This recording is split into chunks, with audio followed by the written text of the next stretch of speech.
ಒಬ್ಬ ಯುವಕ ಮುಂಜಾನೆ ಕೋಳಿ ಕೂಗಿದ ತಕ್ಷಣ ನದಿ ತೀರದಲ್ಲಿ ನಡೆದಾಡುವ, ವ್ಯಾಯಾಮ ಮಾಡುವ ಹವ್ಯಾಸ ಇಟ್ಟುಕೊಂಡಿದ್ದ. ಚೆನ್ನಾಗಿ ಬೆಳಕಾದ ನಂತರ ಮನೆಗೆ ಹಿಂತಿರುಗುತ್ತಿದ್ದ.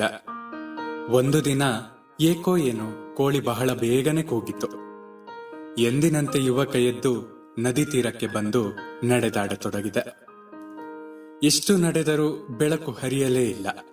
ಆಗ ಆತನಿಗೆ ತಾನು ಬೇಗ ಬಂದಿರಬಹುದೆಂಬುದರ ಅರಿವಾಯಿತು. ನಮಸ್ಕಾರ, ಕೇಳ್ತಾ ಇದ್ದೀರಾ ಅವಿಭಾಜಿತ ಪಾಡ್ಕಾಸ್ಟ್. ನಾನು ಸಂಕೇತ್ ಭಟ್. ಇನ್ನು ಕತ್ತಲೆ ಇತ್ತು. ಆ ಕತ್ತಲೆಯಲ್ಲಿ ನಡೆದಾಡುವಾಗ ಆತನ ಕಾಲಿಗೆ ಏನೋ ತಾಕಿತ್ತು. ಬಗ್ಗಿ ಹುಡುಕಿದಾಗ ಒಂದು ಚೀಲ ಸಿಕ್ಕಿತ್ತು. ಚೀಲದೊಳಗೆ ಕೈ ಆಡಿಸಿದ. ಅದರೊಳಗೆ 100 ಸಣ್ಣ ಪುಟ್ಟ ಕಲ್ಲುಗಳಿದ್ದವು. ಕೆಲಸಕ್ಕೆ ಬಾರದ ಕಲ್ಲು ಎಂದುಕೊಂಡು ಆತ ಒಂದು ಕಲ್ಲನ್ನ ತೆಗೆದುಕೊಂಡು ನದಿಗೆ ಎಸೆದ. ಪ್ಲಪ್ ಎಂಬ ಶಬ್ದದೊಡನೆ ಕಲ್ಲು ನೀರಿನಲ್ಲಿ ಮುಳುಗಿತು.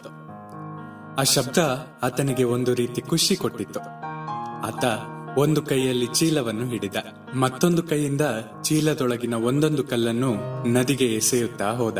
ಪ್ಲಪ್ ಪ್ಲಪ್ ಶಬ್ದ ಆತನ ಕಿವಿಗೆ ಹಿತವನ್ನು ಕೊಡ್ತಾ ಇತ್ತು. ಕೊನೆಯಲ್ಲಿ ಒಂದೇ ಒಂದು ಕಲ್ಲು ಉಳಿದಿತ್ತು.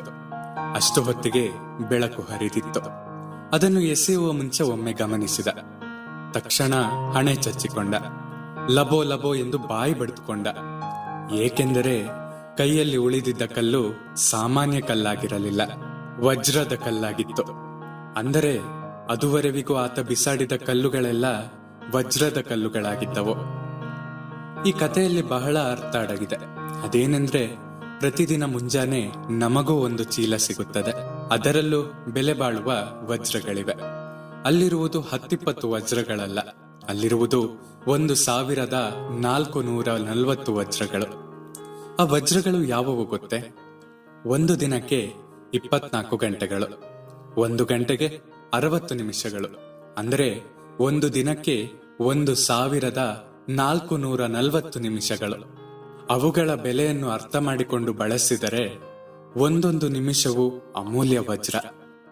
ನಾವು ಆ ನಿಮಿಷಗಳನ್ನು ಉಪಯುಕ್ತವಾಗಿ ಉಪಯೋಗಿಸಬಹುದು, ಅಥವಾ ಹಾಳು ಹರಟೆಯಲ್ಲಿ ಕಳೆಯಬಹುದು, ಅಥವಾ ಜಗಳ ಮಾಡುವುದರಲ್ಲಿ ಕಳೆಯಬಹುದು, ಅಥವಾ ಏನೂ ಮಾಡದೆ ಕಾಲಹರಣ ಮಾಡಬಹುದು. ಆದರೆ ದಿನದ ಕೊನೆಯಲ್ಲಿ ಇಂದಿನ ದಿನವನ್ನು ನಾನು ಸಾರ್ಥಕವಾಗಿ ಕಳೆದಿದ್ದೇನೆ ಎಂಬ ಭಾವನೆ ಬರುವಂತೆ ಆಗಬೇಕು. ಆ ನದಿ ತೀರದ ಯುವಕನಂತೆ ವಜ್ರಗಳನ್ನು ವೃಥಾ ನೀರಿಗೆ ಎಸೆದು ಬಿಟ್ನಲ್ಲ ಎಂದು ಅಳುವಂತೆ ಆಗಬಾರದು. ಇದಕ್ಕೆ ಸರಳ ಉಪಾಯ, ಪ್ರತಿದಿನ ಅಂದಂದು ಮಾಡಬೇಕಾದ ಕೆಲಸಗಳ ಪಟ್ಟಿಯನ್ನು ಮಾಡಬಹುದು. ಯಾವ್ಯಾವ ಕೆಲಸಕ್ಕೆ ಎಷ್ಟು ಸಮಯ ಎಂಬುದನ್ನ ನಿಗದಿಪಡಿಸಬಹುದು. ಆ ಪಟ್ಟಿಯನ್ನು ಆಚರಣೆಗೆ ತರಬಹುದು. ದಿನದ ಕೊನೆಯಲ್ಲಿ ಪಟ್ಟಿಯನ್ನು ಪರೀಕ್ಷಿಸಿ ನೋಡಬಹುದು. ಈ ಪದ್ಧತಿ ಮೊದಮೊದಲು ಅರ್ಥಹೀನ ಅಥವಾ ಬಾಲಿಶ ಎನಿಸಬಹುದು. ಆದರೆ ಬದುಕಿನಲ್ಲಿ ಯಶಸ್ಸು ಕಂಡಿರುವ ಬಹುಪಾಲು ಜನ ಇದನ್ನು ಅನುಸರಿಸುತ್ತಾರೆ. ನಾವು ಅನುಸರಿಸಿ ನೋಡಬಹುದು. ನಾವು ಯಶಸ್ಸುಗಳಾಗಬಹುದು.